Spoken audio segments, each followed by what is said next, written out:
Hello all, my name is Bharani Kumar. I work as a chief data scientist on multiple companies. I work as a technology advisor on a few other companies. And this is our YouTube channel. We exclusively work in the space of digital transformation, industrial revolution 4.0, in the space of cloud computing, Internet of Things, big data, machine learning on cloud, data science, AI, cybersecurity, and bunch of advanced stuff, ML ops, which is now fast picking up the attention of the world. As part of this YouTube channel, we aim to give a lot of value added videos to you all. Number one, people want to get into these buzzing professions, which will give them amazing salaries. Right.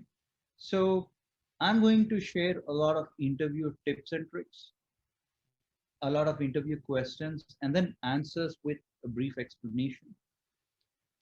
Quick, you know, tidbits based on the emerging technologies and interesting algorithms on data science, etc. And we'll also talk about live projects. The one thing which is lacking in the industry is the work that you do in the companies and the education that you obtain. There's a huge gap. As part of the live projects, I'm going to explain the kind of projects that we have worked upon, me and my fellow data scientists. And in the practical world, in the practical setting, how do you actually handle a business problem? This is what you'll understand and learn. Thank you so much. And I would strongly recommend you to subscribe to our YouTube channel. Not just subscribe, but also there'll be a bell icon. Click on that to be notified on all the YouTube live sessions that happen. Or each time we upload a YouTube video, you will be notified if you click on that notify icon. Thank you all so much and enjoy the YouTube channel. Thank you.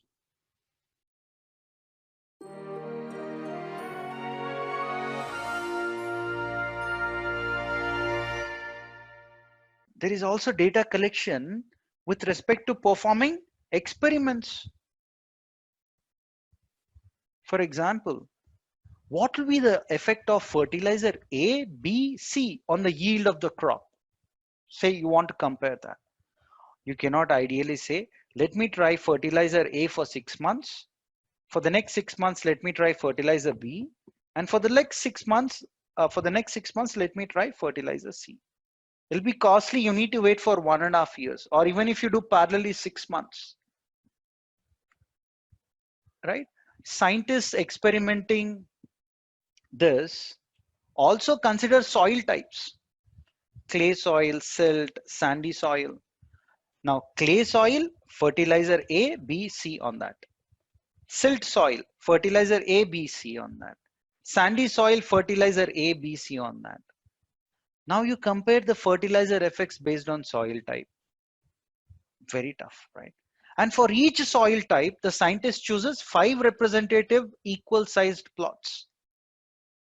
So 5 different plots, all these soil types, all these fertilizers. Oh my God, right? Very tough, right?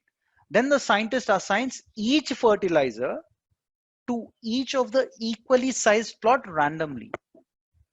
That's very important. Randomly you need to assign. And then you do design of experiment. Okay, and then observe and then do the data and then capture the data. Very tough, very costly. I mean, it's not something that this way of collecting the data is very costly, obviously. Look at this. Data collection using design of experiments, coupon marketing. 10% versus 20%. Which discount will customers better respond to? If I have those coupons with expiry dates, it will expire in the next 2 days versus 10 days. Which will actually motivate customers to purchase? How about distance?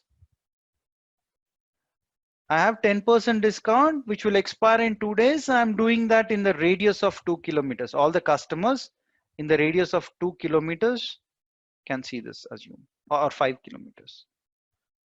10%, 2 days, 10 kilometers. How does it impact? What if you use combinations? What do you mean by combinations?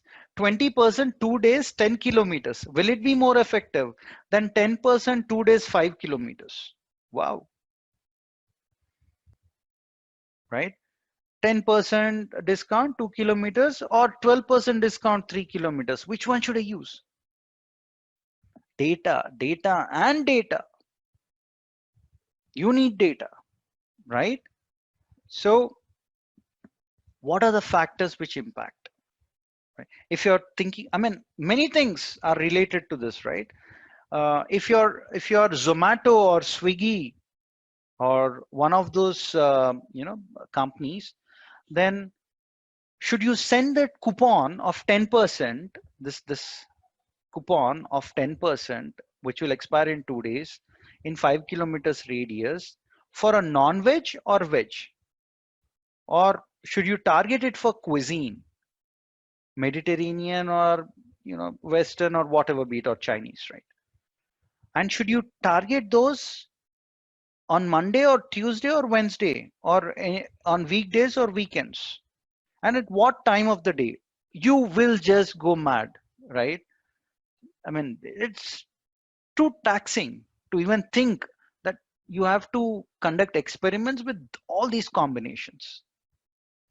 That is when your design of experiment will come in handy. You do a trial, you do an experiment. And this is a research article from one of the management magazines. It was very simple, right? Temporal targeting, meaning they looked at the average responses if they send coupon, and if they say that claim it on the same day, response was very high. Many people started claiming. 2 days was less. It is pretty intuitive. And then they looked at whether the people who are far will redeem more coupons, or people who are near to your shop will claim more coupons. Near, of course, they claim more on an average. But when you combine, things become interesting. Look at people who are far. People who are far would not prefer 2 days.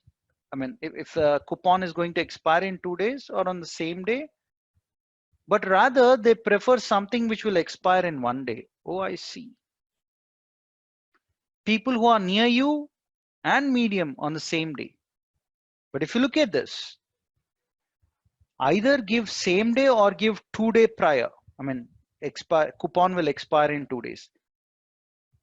Because in between 1 day and 2 day, people are preferring 2 day. If you have only these two options, very interesting. We assume that if it's same day, good, otherwise next 1 day, but it's next preference is given to 2 days. And that is there as part of this source. You might want to watch that. So this is how data is collected. Data does not come to you on a platter, in an Excel sheet, or in a CSV file, or in a text format. It doesn't come to you directly like that. All these things have happened in the past, right? Either secondary data source, or these two, survey and DOE, are design of experiment, are primary data sources. Using this, you get the data. And once you get the data, you proceed further with your analysis.